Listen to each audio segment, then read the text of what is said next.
Cup எங்களுக்கு தான், சாதனையும் எங்களுக்கு தான்னு நியூசிலாந்துக்கு எதிராக இந்திய அணி முதல்ல ஃபைனல்ல பேட்டிங் ஆடி 255 ரன் அடிச்சு பல சரித்திர சாதனை பண்ணி கோப்பையை ஜெயிக்கிறாங்க. இந்திய விசஸ் நியூசிலாந்து இவங்க 2 பேருக்கும் இடையேயான உலகக்கோப்பை ஃபைனல் மேட்ச்ல டாஸை வெற்றி பெற்ற நியூசிலாந்து அணி பேட்டிங்கை தேர்வு செய்யாம பந்து வீச்சை தேர்வு செஞ்சாங்க.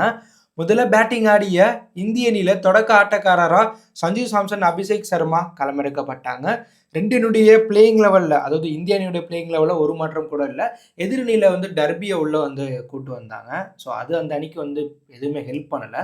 ஸோ முதல்ல டாஸை வெற்றி பெற்ற நியூசிலாந்து பந்து வீச்சு தேர்வு செய்ய முதல்ல பேட்டிங் ஆடிய இந்திய அணியில் வழக்கம் போல சஞ்சு, அபிஷேக் சர்மா ஓப்பனிங் பேட்ஸ்மேனாக களம் இறங்கி எதிரணி பவுலர்களை பறக்க விட்டாங்க. முதல் 2 ஓவருக்கு 2 பேரும் சேர்ந்து 12 ரன் தான் அடிச்சிருப்பாங்க.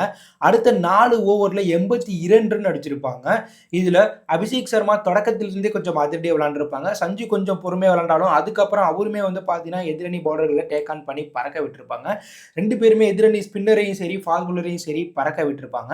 இதில் அபிஷேக் சர்மா வெறும் 18 பாலுக்கு 52 ரன் அடிச்சு இந்த உலகக்கோப்பையில அதிவேக அரை சதம் அடிச்ச வீரர் அப்படிங்கிற சாதனையை படைச்சிருக்காரு. ஸோ இவங்க 2 பேருடைய அதிரடி ஆட்டத்தால இந்திய பவர் பிளேலேயே, அதாவது 6 ஓவர்லேயே 92 ரன் அடிச்சு இந்த வேர்ல்டு கப்பில் பவர் பிளேயில் அதிக ரன் அடித்த பார்ட்னர்ஷிப் அப்படிங்கிற சாதனையை படைச்சிருக்காங்க. ஸோ இவங்க 2 பேரும் நாட் அவுட் பேட்ஸ்மேனாகவே பார்த்தீங்கன்னா 92 ரன் பவர் பிளேயில் சேர்ந்து அடிச்சிருந்தாங்க. ஸோ அதிரடியாக விளையாண்ட அபிஷேக் சர்மா 21 பாலுக்கு 52 ரன், 3 சிக்ஸ், 6 பவுண்டரி, 247 கிட்ட ஸ்ட்ரைக் இருக்கும்போது இந்தியா 98 ரன் இருக்கும்போது 7வது ஓவரில் முதல் பாலில் அவசரப்பட்டு ஷாட் ஆடி அவுட் ஆகிருப்பார். இருந்தாலும் அபிஷேக் சர்மா இந்த வேர்ல்டு கப்பில் ஃபைனலில் அவரை நிரூபித்து இந்திய அணி இந்த மேட்ச்ல 250 ரன் அடிக்க முக்கிய காரணமா ஒரு ஃபாஸ்டான தொடக்கத்தை கொடுத்துருந்தாருன்னு சொல்லணும். ஏன்னா சஞ்சு தொடக்கத்தில் கொஞ்சம் ஸ்லோவாக விளாண்டாலும் அபிஷேக் சர்மா தனி ஆளாக பார்த்துனா எதிரணி ஃபாஸ்ட் பவுலரையும் ஸ்பின் பவுலரையும் பறக்க விட்டு ஒரு பெரிய சம்பவம் பண்ணிட்டு போயிட்டாரு. அதுக்கப்புறம் டேக் ஆன் பண்ண சஞ்சு சாம்சன் பவர் பிளேக்கு அப்புறம் அதிரடியாக விளாண்டுருப்பாங்க. அவர் கூட இசான் கிஷனுமே எதிரணி பவுலர்களை பறக்க விட்டுருப்பாங்க.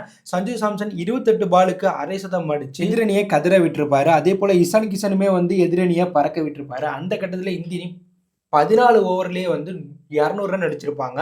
ஸோ அடுத்த 6 ஓவரில் இந்திய 100 ரன் அடிச்சு 300 ரன் அடிச்சு சாதனை படைப்பாங்கன்னு ரசிகர்கள் எதிர்பார்த்தோம். ஆனால் ஒரே ஓவரில் எல்லாமே மாறிடுச்சு. அதாவது திமினிசம் வீசிய 15வது ஓவரில் 3 முக்கிய விக்கெட் அடுத்தடுத்து போச்சு. அந்த ஓவரில் முதல் பாலில் இந்தியா 203 ரன் அடிச்சிருக்கும் போது சஞ்சு சேட்டா 46 பாலுக்கு 89 ரன், 8 பவுண்டரி, 5 சிக்ஸ், 193 கிட்ட ஸ்ட்ரைக் இருக்கும்போது ஜிமினிசம் போட்ட பாலில் கேஷ் கொடுத்துட்டு வெளியேறி இருப்பார். ஸோ சஞ்சு இந்த மேட்ச்லையுமே 11 ரனில் சதத்தை தவற விட்டுருப்பாரு. சஞ்சு நின்றுருந்தா பொறுமையாக விளாண்டு 50 பாலுக்கு சதம் அடிச்சிருக்கலாம். அதெல்லாம் இல்லாமல் இந்தியா 300 ரன் அடிக்கணும், 6 அடிக்கணும்னு நினச்சி சைட்டில் 6 அடிக்க ட்ரை பண்ணி 89 ரனில் அவுட் ஆயிருப்பார் சஞ்சு இந்த மேட்ச்சில் 8 சிக்ஸ், 5 பவுண்டரி, 193 கிட்ட சைக்கெட் வச்சு அவுட் ஆயிருப்பார். இதன் மூலம் வேர்ல்டு கப் வரலாற்றிலேயே 321 ரன் அடிச்சு, அதுவும் 5 இன்னிங்ஸில் அடித்து வேர்ல்டு கப்பில் இந்திய பிளேயராக அதிக ரன் அடித்த விராட் கோலியுடைய சாதனையை சஞ்சு முறியடிச்சிருக்காரு.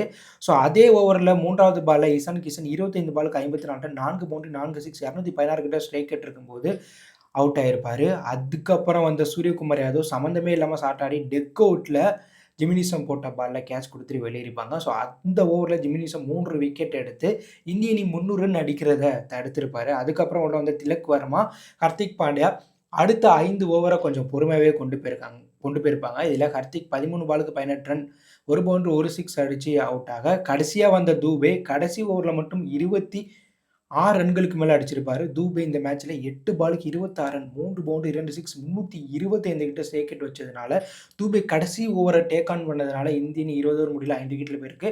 255ன்னு ஒரு ஹிஸ்டாரிக்கல் டார்கெட் செட் பண்ணியிருக்காங்க.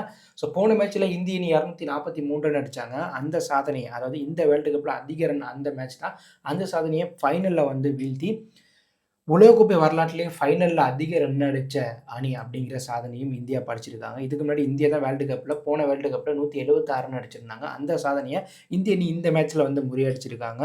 ஸோ எதிரணி பந்துச்சு தரப்பில் எல்லாருமே அதிக ரன்களை தான் வாரி கொடுத்துருக்காங்க. ஜிமினிஸும் 4 ஓவர் 46 ரன்களை விட்டு கொடுத்து 3 விக்கெட்டும், ரவீந்திரா 4 ஓவர் 32 ரன்களை வாரி கொடுத்து 1 விக்கெட்டும், மேத் கண்ட்ரி 4 ஓவர் 49 ரன்களை வாரி கொடுத்து 1 விக்கெட் எடுத்திருக்காங்க. ஸோ பேட்டிங் ஆடிட்டு இருக்க நியூசிலாந்து தற்போது 5 ஓவர் முடியல 3 விக்கெட்டில் பிறகு 47 ரன் தான் அடிச்சிருக்காங்க. ஸோ இதனால இந்திய அணி இந்த ஃபைனலில் ஜெயிச்சிட்டாங்கன்னே சொல்லணும். ஸோ இந்திய அணி உலகக்கோப்பையை ஜெயிக்கிறது மூலம் தொடர்ந்து 2வது முறையாக ஃபைனல் போய் உலகக்கோப்பை ஜெயிச்ச முதல் அணி அப்படிங்கிற சாதனையை உலகக்கோப்பை வரலாற்றில் படைப்பாங்க. ஸோ இந்தியனுடைய இந்த மாசான வெற்றி 255 ரன் முதல்ல பேட்டிங் ஆடி அடிச்சதை பத்தி நீங்க என்ன நினைக்கிறீங்க? அப்படியே ஒரு கருத்தை கமெண்ட்ல லீவ் பண்ணுங்க. இந்த பிடிச்சிருந்தா லைக் பண்ணுங்க, ஷேர் பண்ணுங்க, கமெண்ட் பண்ணுங்க. தேங்க் யூ ஃபார் வாட்சிங்.